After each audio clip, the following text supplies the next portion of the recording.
আসসালামু আলাইকুম, সবাইকে স্বাগত জানাচ্ছি বিডিফিউজে। আপনাদের সাথে আছি আমি ফাহাদিয়া মিতো। গাজা উপত্যকা দখল করার ইসরায়েলি পরিকল্পনাকে ভবিষ্যতে স্বাধীন ফিলিস্তিন রাষ্ট্র প্রতিষ্ঠার পথে কোনো বাধা বলে মনে করে না আরব দেশগুলো।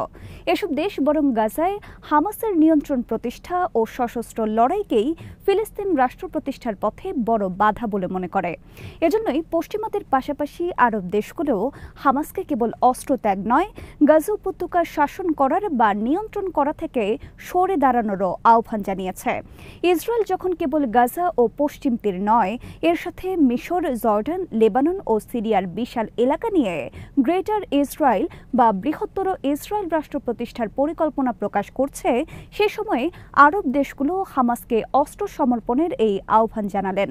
তবে হামাস এই আহ্বান নাকচ করে দিয়ে বলেছে, স্বাধীন সার্বভৌম ফিলিস্তিন রাষ্ট্র প্রতিষ্ঠা করা পর্যন্ত তাদের লড়াই অব্যাহত থাকবে। বিস্তারিত থাকছে মোতালেব জামালের প্রতিবেদনে।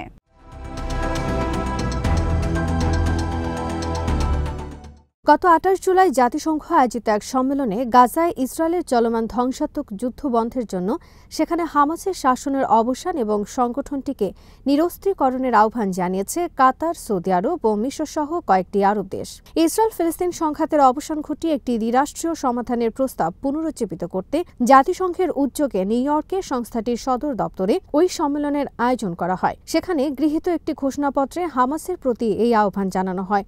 ঘোষণাপত্রটিকে সমর্থন করেছে ১৭টি দেশ, ইউরোপীয় ইউনিয়ন এবং আরব লীগ।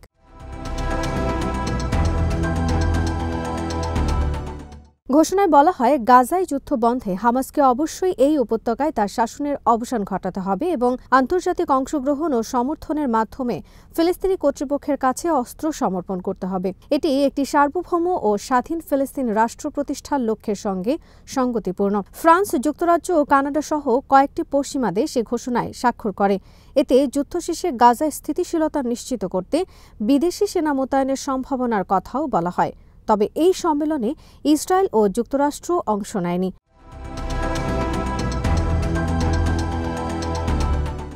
ঘোষণায় ২০২৩ সালের ৭ অক্টোবর ইসরায়েলে হামাসের হামলারও নিন্দা জানানো হয়। তবে জাতিসংঘ সাধারণ পরিষদ এখনও আনুষ্ঠানিকভাবে ইসরায়েলে হামাসের ৭ অক্টোবরের হামলার নিন্দা জানায়নি। সম্মেলনের সহ আয়োজক ফ্রান্স ঘোষণাপত্রটিকে ঐতিহাসিক ও নজিরবিহীন বলে উল্লেখ করেছে। প্রথমবারের মতো মধ্যপ্রাচ্যের আরব দেশগুলো ৭ অক্টোবর ইসরায়েলে হামাসের হামলার নিন্দা জানানোর পাশাপাশি সংগঠনটিকে নিরস্ত্রীকরণের আহ্বান জানিয়েছে। একই সাথে ফিলিস্তিনি শাসন ব্যবস্থা থেকেও সংগঠনটিকে বাদ দেওয়ার দাবি জানিয়েছে এসব দেশ। আরব দেশগুলোর পাশাপাশি যুক্তরাষ্ট্রের মধ্যপ্রাচ্য বিষয়ক দূত স্টিভ উইটকফও হামাসকে অস্ত্র সমর্পণের আহ্বান জানিয়েছে।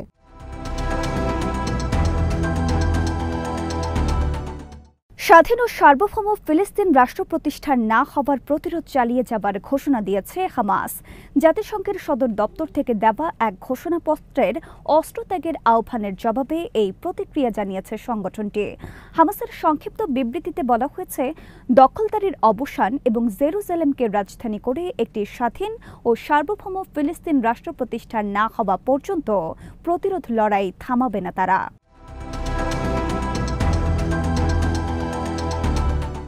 ফিলিস্তিনে আরব দেশগুলোর নীরবতার কারণ বহুবিধ।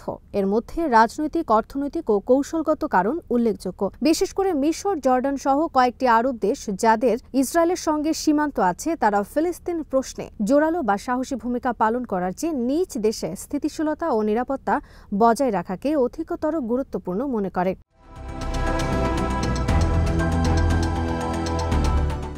ইসরায়েলের সঙ্গে শান্তি চুক্তি স্বাক্ষরকারী এসব দেশ এমন কোনো বক্তব্য দেয় না যা শান্তি চুক্তিকে হুমকির মুখে ফেলে এবং ইসরায়েলকে ক্ষুব্ধ করে। কারণ ইসরায়েলের সঙ্গে শান্তি চুক্তি এসব দেশকে সামরিক এবং অর্থনৈতিক দিক থেকে নিরাপত্তা দিয়ে আসছে চুক্তি স্বাক্ষরের পর থেকেই। কারণ জর্ডান ও মিশরের মতো দেশ ইসরায়েলের দিক থেকে হামলার হুমকি এড়ানোর পাশাপাশি যুক্তরাষ্ট্রের কাছ থেকে প্রতি বছরই সামরিক ও অর্থনৈতিক সাহায্য সহযোগিতা পেয়ে থাকে। এসব দেশের জন্য যুক্তরাষ্ট্রের আর্থিক সহায়তা লাভের পাশাপাশি দেশটির সাথে সুসম্পর্ক বজায় রাখা কৌশলগত দিক থেকেও গুরুত্বপূর্ণ।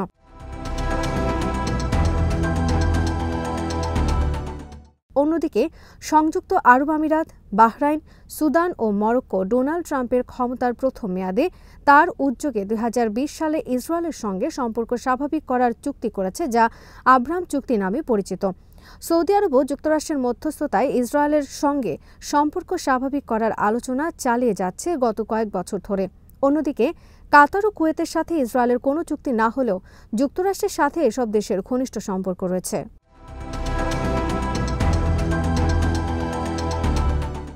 মধ্যপ্রাচ্যে যুক্তরাষ্ট্রের সবচেয়ে বড় সামরিক ঘাঁটি কাতারে অবস্থিত। সম্প্রতি সৌদি আরব, সংযুক্ত আরব আমিরাত ও কাতার দেশগুলোর ইতিহাসের বৃহত্তম সমরাস্ত্র ক্রয় চুক্তি করেছে যুক্তরাষ্ট্রের সাথে। সব মিলিয়েই মধ্যপ্রাচ্য সহ সমগ্র আরব বিশ্ব গাজা ও অধিকৃত পশ্চিম তীরে ইসরায়েলের আগ্রাসন, গণহত্যা ও পরিকল্পিতভাবে দুর্ভিক্ষ সৃষ্টি নিয়ে জোরালো কোনো কথা বলছে না। তারা ইসরায়েলের গাজা দখলের পরিকল্পনাকেও ভবিষ্যতে স্বাধীন ফিলিস্তিন রাষ্ট্র প্রতিষ্ঠার পথে কোনো বাধা বলে মনে করছে না। এসব দেশ বরং হামাস সহ ফিলিস্তিনি প্রতিরোধ সংগঠনগুলোকে মধ্যপ্রাচ্যে শান্তি ও ফিলিস্তিন রাষ্ট্র প্রতিষ্ঠার পথে বড় বাধা মনে করে।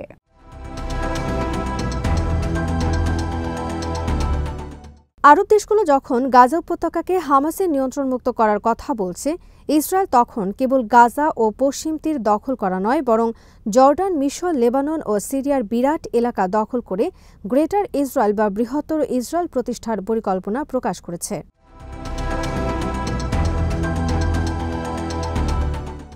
ইসরায়েলের সংবাদপত্র the Times of Israel ১২ August এক প্রতিবেদনে জানিয়েছে, পুরো ফিলিস্তিনের সঙ্গে মিশর, জর্ডান, সিরিয়া ও লেবাননের বিশাল অংশ এক করে গ্রেটার ইসরায়েল প্রতিষ্ঠা করতে চান ইসরায়েলের প্রধানমন্ত্রী বেঞ্জামিন নেতানিয়াহু। ১২ অগস্ট ইসরায়েলের i24 নিউজের এক অনুষ্ঠানে গ্রেটার ইসরায়েল প্রতিষ্ঠার কথা জানিয়ে নেতানিয়াহু বলেন, তিনি একটি ঐতিহাসিক ও ঐশ্বরিক মিশনে রয়েছেন।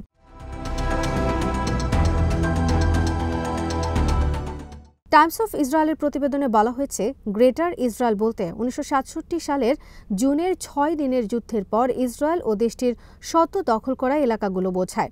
পূর্ব জেরুজালেম, পশ্চিম তীর, গাজা উপত্যকা, সিনাই উপদ্বীপ ও গোলান মালভূমি এর অন্তর্ভুক্ত। নেতানিয়াহুর নেতৃত্বাধীন লিকুদ পার্টির সাবেক অনেক ইহুদি বর্ণবাদী নেতা গ্রেটার ইসরায়েল বলতে বর্তমান ইসরায়েল, গাজা, পশ্চিম তীর এবং বর্তমান জর্ডানকে বোঝাতেন।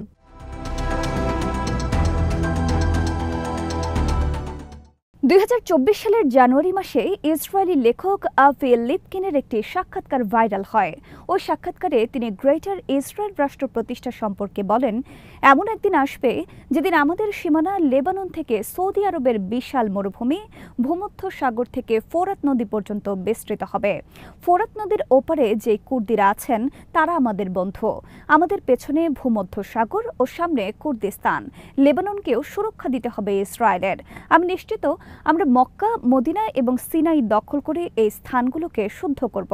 ইসরায়েলের কট্টরপন্থী অর্থমন্ত্রী বেজালেল স্মোট্রিচও ২০২৪ সালে গ্রেটার ইসরায়েল সম্পর্কে বলেছেন, ইসরায়েলের বর্তমান মানচিত্রকে তারা সিরিয়ার রাজধানী দামেস্ক পর্যন্ত নিয়ে যাবেন।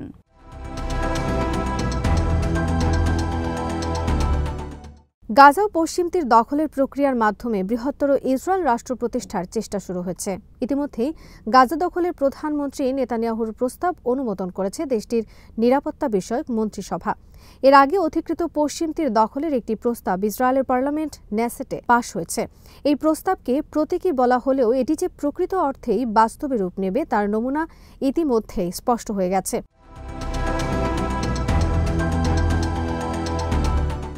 পূর্ব জেরুজালেমকে অধিকৃত পশ্চিম তীর থেকে বিচ্ছিন্ন করতে একটি নতুন বসতি নির্মাণের পরিকল্পনা অনুমোদন করেছেন ইসরায়েলের কট্টর ডানপন্থী অর্থমন্ত্রী বেজালেল স্মোট্রিচ। তার দপ্তর জানিয়েছে, এই পদক্ষেপের মাধ্যমে ফিলিস্তিন রাষ্ট্র গঠনের সম্ভাবনাকে কবর দেওয়া হবে। পরিকল্পনা অনুযায়ী পশ্চিম তীরের মাআলেম আদুমিম বসতি ও জেরুজালেমের মধ্যবর্তী এলাকায় ৩,৪০১টি বসতি নির্মাণ করা হবে। বিশ্লেষকরা বলছেন, এই প্রকল্প বাস্তবায়িত হলে অধিকৃত পশ্চিম তীর কার্যত ২ ভাগে বিভক্ত হয়ে যাবে।